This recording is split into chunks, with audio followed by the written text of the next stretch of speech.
Det så mye som sies om Midtøsten, at jeg bestemte meg for å reise ned hit for å oppleve det selv. Og Israel et sammensatt, mangfoldig og bemerkelsesverdig land. En smeltedigel mellom øst og vest. Her det kristne jøder og arabere som lever sammen i et demokrati som over 60 år gammelt. Dette skal bli veldig spennende.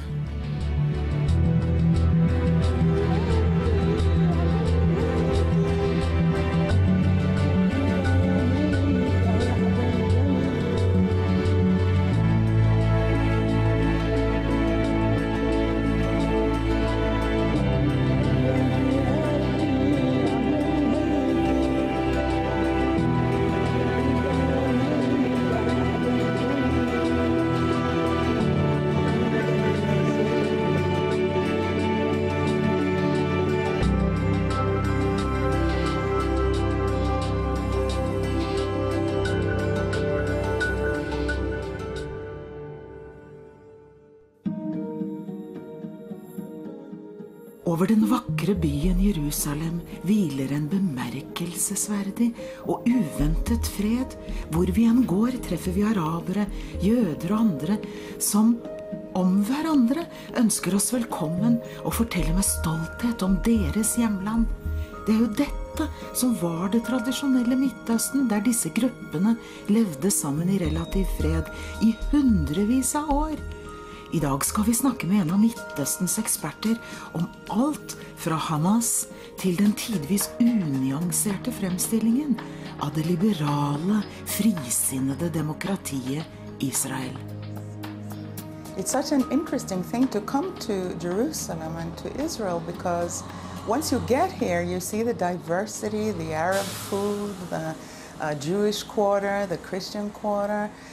And it's all so different from the impression we get of Israel in the West and especially in Europe. How is that?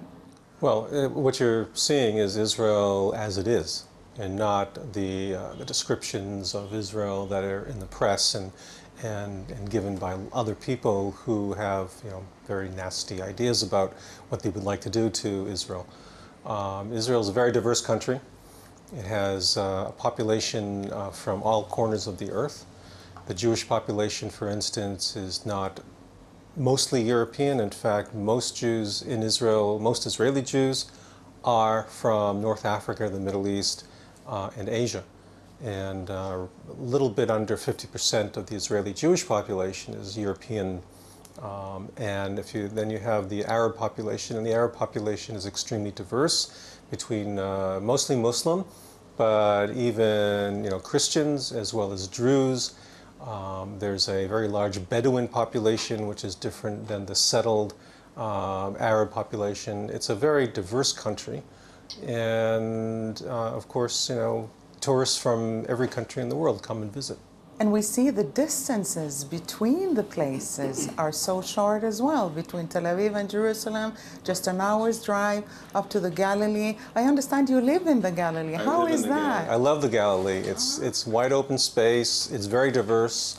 50% Jewish, 50% Arab, and very diverse populations within each of those populations. When we look at the UN and its treatment of Israel, and when we see, I think these are figures from 2012 saying 266 condemnations against Israel, it seems to be such a high number. Why the interest in Israel? Right. Well, first of all, the United Nations is not an impartial body. It is a council of 193 nation states, and therefore it is a political body. As a political body, it has blocks. It has the non-aligned nations, the European bloc. It has the free nations, the modern democracies. But there's also a very large bloc of 57 countries. The Organization of Islamic Conferences has 57 states. The League of Arab Nations has 22 states, and these are very powerful blocs that pulls in allies from other countries. And what they do is they gang up on Israel and pass resolutions. And most of these countries are not democracies. Most of these countries are dictatorships, or they're monarchies.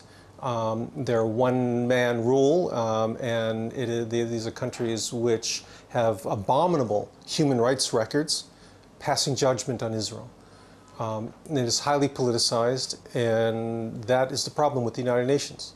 When one considers that Israel is a nation of the Jews, basically, and this is an ethnic group, and when you see the Arab nations in the UN passing and engaging in passing resolutions against Israel as an ethnic group, one has to say, it's worrying, because we need the diversity in the world. And when we look at ISIS in Syria today and the Sunni jihadi groups and the lack of tolerance, it's worrying to us as Europeans too, because although we're not Jews, we're also non-Muslims, and we would like to be accepted too. Yeah, I think, well, there are a lot of issues there. What we're seeing today with the rise in ISIS, the rise in other jihadi terrorist organizations, Hezbollah, Hamas, Islamic Jihad, the Al-Nusra Front, and so on. This radical Islamist jihadi ideology is in the 21st century what communism and fascism was in the 20th century. It is an ideology. It is not a religion. It is not the religion of Islam. It is a very specific ideology. There are different shades of this ideology, just like communism had different varieties of communism, whether it's Stalinism or Maoism or Trotskyism. You have different types of Islamism today. And these radical Islamist movements are a major threat to liberal democratic societies, whether in Europe, the United States, or the tigers in Asia. And the sooner the West wakes up and understands that radical Islamism aims to destroy liberal democracies, that this is their goal, this is their dream, the better off we will all be.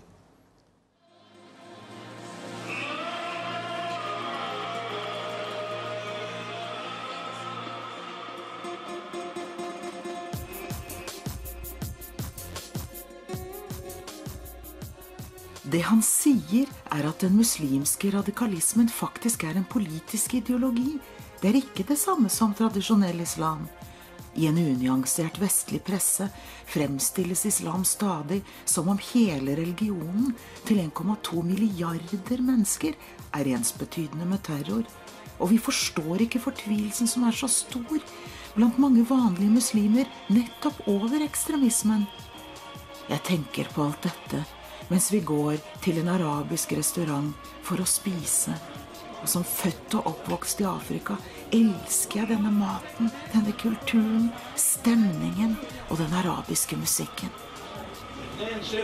Nå deltar jeg på kjøkkenet, på et arabisk kjøkken, og driver og lager arabisk mat. Og da skal vi blant annet, en av ingrediensene sitroner.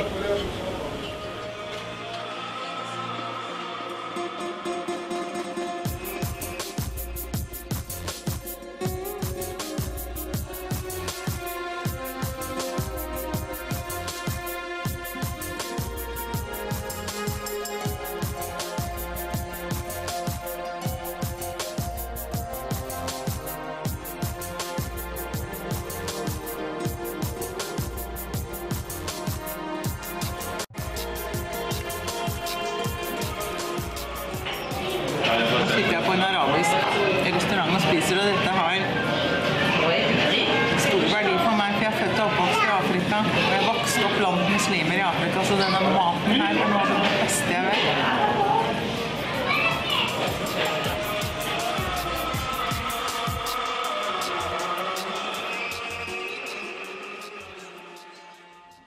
I grew up in Africa amongst Muslims and had so many wonderful childhood memories from that time. But also in Africa, it is true that especially the Sunni Wahhabi movement has, the past 20 years, financed so much wonderful mosques and funded a lot of things, so that when today you speak to Muslims in Africa, they openly say that it's hard to say much because I pray in a beautiful mosque and it's been given to us. So, and when thinking about the Gazan people who are ruled by Hamas, why doesn't the people themselves react and stand up against an organization that, from what we hear, uses humans as shields in the conflict? In the Gaza that is ruled by Hamas, Hamas has to be seen as a movement that is akin to either communism or fascism, totalitarian movement that brooks no dissent whatsoever. It does not tolerate anybody speaking out or criticizing them. Palestinians in Gaza who have spoken out against Hamas quickly find themselves arrested or shot. And so there's a real fear in Gaza of Hamas. On top of that, Palestinians in Gaza are loyal to their cause, and they see Hamas as a resistance movement. So many Palestinians do support Hamas and would like Hamas to be victorious. They would like Hamas to take over all of Israel, convert it into an Islamic state, which is part of the Hamas charter. That's the Hamas goal. And to turn Palestine from the river to the sea into an Islamic state. There was a time not long ago when there was no fence around Gaza, when Israelis and Gazans used to cross into each other's territory freely on a daily basis. There was a time not long ago when about 200,000 Gazans used to come into Israel every single day to work. And Israelis used to go to Gaza City or to Khan Yunis to go shopping, to sit in the cafes, to eat shawarma and so on. Those days are gone. And as long as Hamas sits in Gaza and controls Gaza, it will remain a place of great tension and an occasional conflict every 2 years, every 3 years. We've seen since 2008, 2009, since that time we've seen 3 wars between Israel and Hamas in Gaza. And the horrible tragedy is that we left Gaza in 2005. We took everything out of Gaza. We took out the Israeli army. We took out every settler. We took out everything that was Israeli, that was in Gaza. We left. And we left it to the Gazans. Said, here you go. Jewish philanthropists from overseas gave millions of dollars to buy the large number of greenhouses, state-of-the-art greenhouses that were in Gaza, and gave it to the Palestinians. Within an hour after the Israeli left, within an hour, the Palestinians destroyed those greenhouses. Those greenhouses could have been the core of an industry that would have helped Gaza and helped the Gazan economy. The tragedy of Gaza is when Hamas takes millions of pounds, hundreds of thousands of tons of concrete, and doesn't build schools within, doesn't build hospitals, doesn't build orphanages, but uses that concrete to build tunnels to go under the border so that they are able to launch terrorist attacks. Hundreds of millions of dollars that should have gone to aid to help the Palestinian residents of Gaza went to militarize Gaza, to turn it into a terrorist base to be used against Israeli civilians. It makes you wonder what is in the heart of leaders that use their own people for such means instead of protecting their lives. That gets to the heart of the Hamas ideology. And the Hamas ideology is really based on Muslim Brotherhood ideology. Hamas is, in fact, the Muslim Brotherhood in the Palestinian areas. It is a branch of the Muslim Brotherhood. The Muslim Brotherhood has raised martyrdom to the highest level of love of God. You don't need 100,000 people willing to commit martyrdom. All you need is, you just need 10 people, you just need 20 people who will go on top of a roof and, you know, wave to the Israeli pilots, we're here to deter an Israeli strike on a building. Unfortunately, in the West, we seem to also have people who sympathize with totalitarian ideologies. And in a country like Norway, we have, for example, Mr. Mats Gilbert, who is a Norwegian doctor who works closely with the Hamas. And this summer, Finnish TV documented how from the rooftop of the precise hospital in which he works in Gaza, during the nighttime, Hamas was sending up the rockets. And interestingly enough, when he tried to enter Gaza through Israel, he was refused to do so. And when he tried to do so through Egypt, he was also an unwanted person in Egypt. And what does this collaboration with Egypt mean to Israel, as it seems that Israel is working together with Egypt in order to eliminate a number of these Islamists that are threats to Egypt as well? It's no mistake that there's a coincidence of interest between Israel and Egypt to clip the wings of the Muslim Brotherhood. Hamas is part of the Muslim Brotherhood. The Muslim Brotherhood took over Egypt after the Arab Spring, and al-Sisi, who was really an Arab nationalist, a secularist, he and the military opposed the Muslim Brotherhood. They did not want to see Egypt become an Islamic state. The Muslim Brotherhood is a very dangerous movement. It's fundamentally anti-democratic and fundamentally anti-human rights, and the ideology is radical, as I've discussed. There are people who look at democracy and they want to destroy it. And it can be communists, it can be fascists, it can be Islamists. It is not surprising that Mads Gilbert was a member of the Communist Party in Norway. Okay, and it's not surprising that a person with a totalitarian mindset would come out in support of the 9/11 attacks on the United States, and then turns around and comes out in support of Hamas, another totalitarian movement. It's a mindset that has to be guarded against by anybody and everybody who believes in open, liberal, democratic societies, which must be defended every moment against those who would undermine and destroy democracy.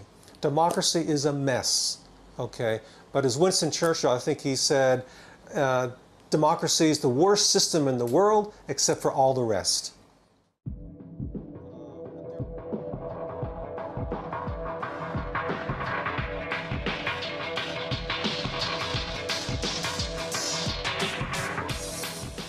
Jeg tenker på raseorienterte Europa som så effektivt satte ondskapen mot andre i system under andre verdenskrig.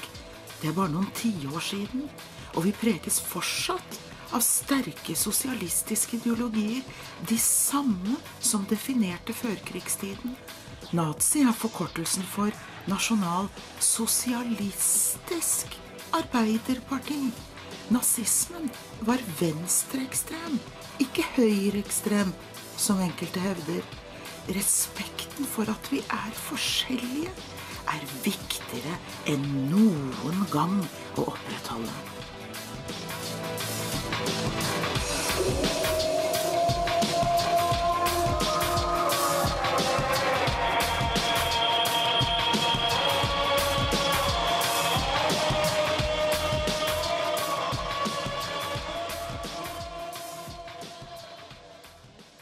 To what degree do you see the conflicts in the Middle East as a religious issue? Most of the Arab leaders of the 20th century were nationalists. Gamal Abdel Nasser, Khalid Jamin al-Husseini, Muammar Gaddafi, and so on. But Arab nationalism never really took hold very deeply in the Arab masses. And Arab nationalism really began to disintegrate as a hub of identification for the Arab peoples. sometime after 1967. It was at that time when Islamism, which had been around already since 1928 in the form of the Muslim Brotherhood, it was at that point where Islamism really began to assert itself more. What we're seeing today, we're seeing a resurgent Persian nationalism that is fueled by radical Islamism of the Shiite variety, that's drawing on Persian history of the great Persian empires that existed in antiquity, with a vision of reestablishing a Persian empire with a Shiite arch over it. There seems to be such, when you speak on a private level, such a frustration amongst so many Muslims over the Islamism. They say that we used to live together peacefully. Islam is a civilization in crisis at the moment. It is a fact that most Muslims that have died since 1945, or since 1948 if you want to use that as a benchmark, some 11 million Muslims have been killed in conflicts since that time, most of them killed by other Muslims. And we've seen, certainly in Iraq and Syria, but elsewhere as well, a horrific movement that is not only anti-Western, but it's also eating its own.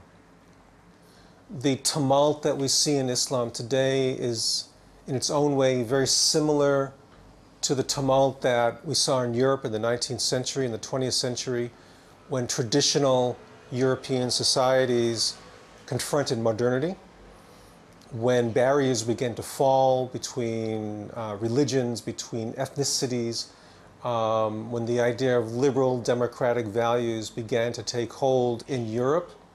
The traditionalists, the monarchists, the churches rose up against that. And we're seeing something similar today in the Arab Islamic world, where Islam is being confronted by modernity. There's a demand in the Arab street for liberalism, for democracy. We saw that in Egypt, in Tahrir Square. We've seen it in Iran. We've seen it elsewhere. And the traditionalists, the religionists, the kings, the dictators are opposed to it. And what is being unleashed is a counter-revolution against liberalization in the Arab and Muslim worlds. But there's a question still, because in Europe as well, many leading writers question in the paper saying, where are the moderate Muslims? Why do we hear so little? Is it out of fear that we don't get to hear even the European Muslims, even the European imams? The silence from them is so large. I don't think there's any single answer to that. There are Muslims who do speak out.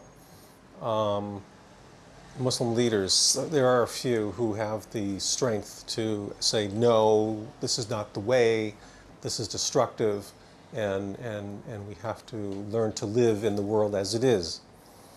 A lot of Muslim leaders themselves, who somehow are seen as being moderate, they're in many ways just as fundamentalist as the jihadis.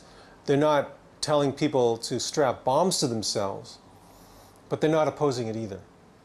And I think a lot of it has to do with the fact that the West is much too dependent on petroleum coming from this region. The absurdity of Qatar funding Hamas, funding Al Jazeera,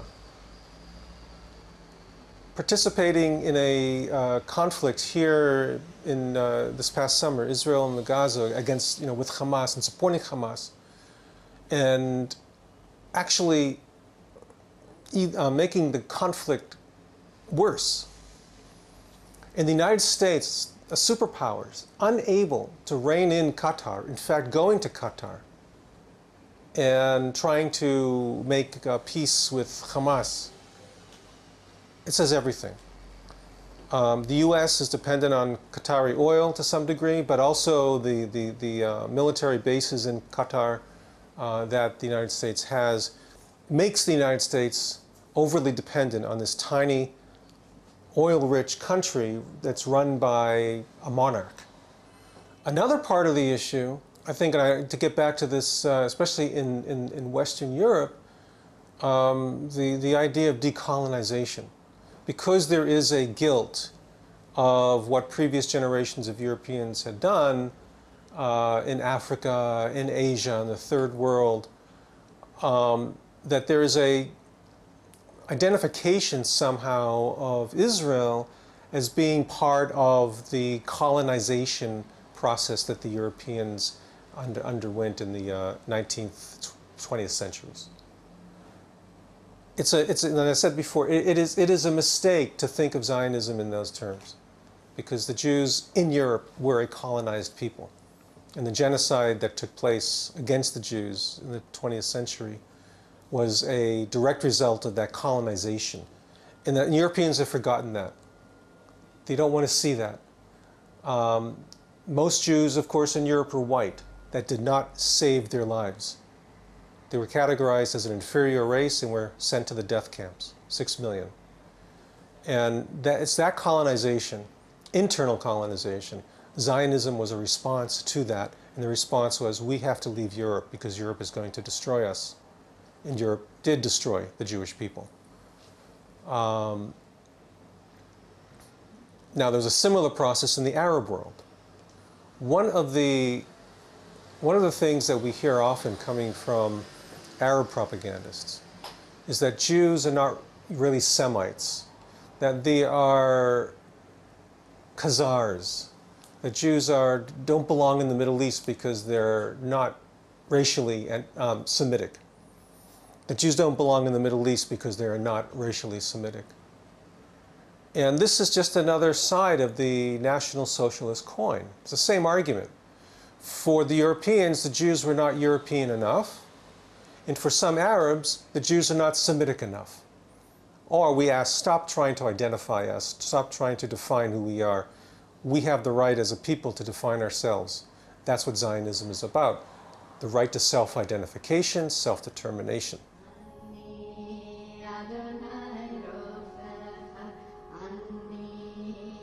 Jeg tenker på hvilke muligheter som ligger så åpent til landet Israel, til vekst og fremgang og samhandling, også med de andre folkeslagene som bor her.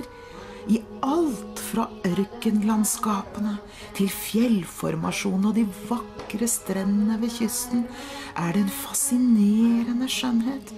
Jeg forstår godt at mange slår seg ned her I dette varme, behagelige klimaet med en så spennende kultur.